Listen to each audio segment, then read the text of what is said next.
Welcome back. We're going to do a quick and easy taste of home. This is especially for all my stateside folks.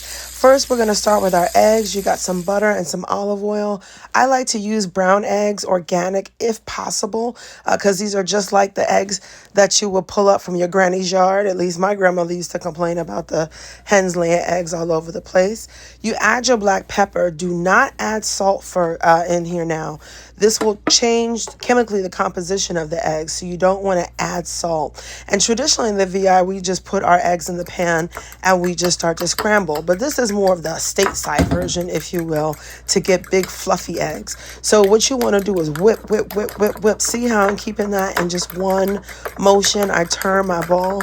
See how I'm whipping it, and it almost looks as if the eggs are one sort of big, I don't know how you want to call it, but kind of like one entity, if you will. As I'm scooping, it looks like a big ball going in the direction. That's how you want to whip your eggs. You want to do it so that they're creamy. And again, you don't want to add salt at this point.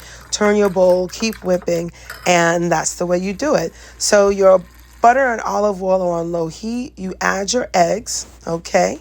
And at this time, what you're going to do is you're going to make sure that the heat is on low, of course, and you're going to stir. You're going to stir gently.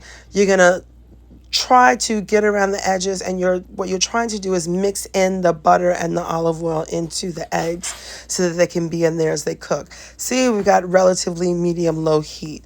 So continue to stir slowly, okay? Don't cook it too fast. You just want to keep up with the heat, and as you start to see the eggs form or turn, then you can start to add your salt. Okay, when you start to see curds turning up as you're stirring gently, then you add the salt and you continue to stir gently. Get around the edges. This is the trick to those fluffy IHOP type eggs, if you will. Instead of small sort of crunchy curdles, you get nice big fluffy pieces.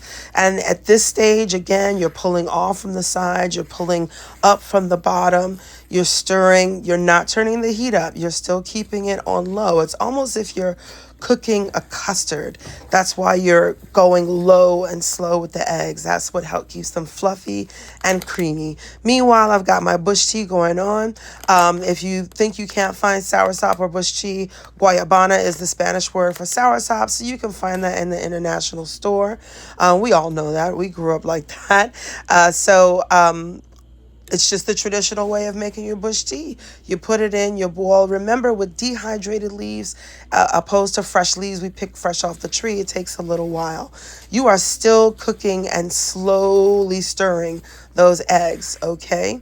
And it's starting to get to the point now where it's going to be ready soon, because I've got those nice big cooked chunks, and I'm bringing the fluffiness up from the edges and from the side. Again, don't beat it up. Don't mash it up. Don't try to stir it real quick.